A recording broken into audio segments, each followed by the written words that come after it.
Have you ever seen someone who is just undeniably brilliant, I mean a top-tier expert in their field, Oh, happens all the time. and then you watch them get into a simple argument and just completely crumble? It is one of the most frustrating things to witness. That's really the hook for what we're talking about today. Right. We're looking at D.Q. McInerny's book, Being Logical. And its core premise is a real wake-up call.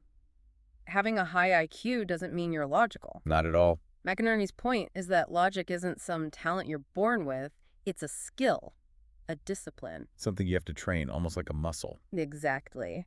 And most of us are skipping the warm-up, what he calls the preparatory stage. Which I found so interesting. We always think of logic as what happens in the argument. But he says if you haven't done that prep work before you even open your mouth, you're already behind. You've already lost. You've already lost because you're bringing in emotional baggage.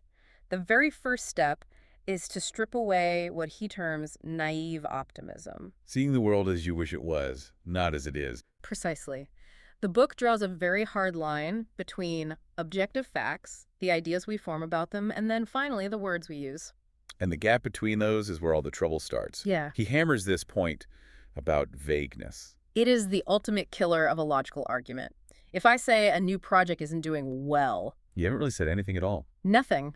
Does well mean it's losing money, or that morale is low, or that I just don't like the color scheme? It's an empty container. You see it in politics constantly with huge, undefined words like freedom or fairness. It's a verbal fog. It allows people to avoid being held accountable. If you can't define it, you can't reason with it. So that leads right into his next major point, the principle of sufficient reason. Yes. This sounds really philosophical, but it's incredibly practical. It's just cause and effect, isn't it? That's the heart of it. The Mhm. principle states that nothing just is. Everything has a reason for being the way it is. So if someone claims, say, crime is on the rise, you can't just nod. Logic demands you ask, why?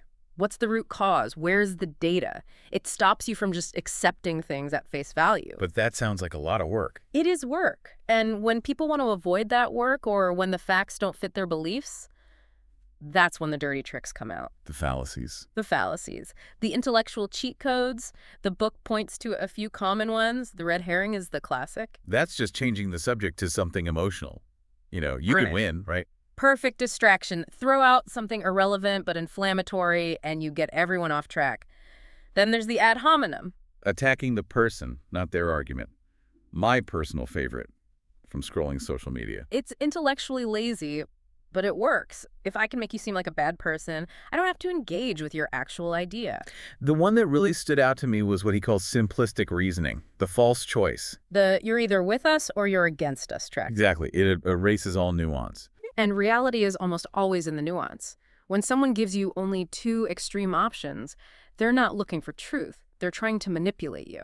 So if we manage to strip all of this away, the vague words, the emotional bias, the fallacies, what's actually left? Evidence. That's the foundation of it all. An argument is only as strong as the verifiable statements that support it. It's a call for a little humility then, to check your own reasoning before you present it to the world. Because intelligence is just a tool, and logic is the safety manual for that tool. Without the manual, you'll just use that high-powered tool to rationalize your own biases even more effectively. And that's a genuinely scary thought. So here's a question for you to think about. When was the last time you saw a piece of information you strongly agreed with and you stopped to verify it? Or did you just accept it because it felt right?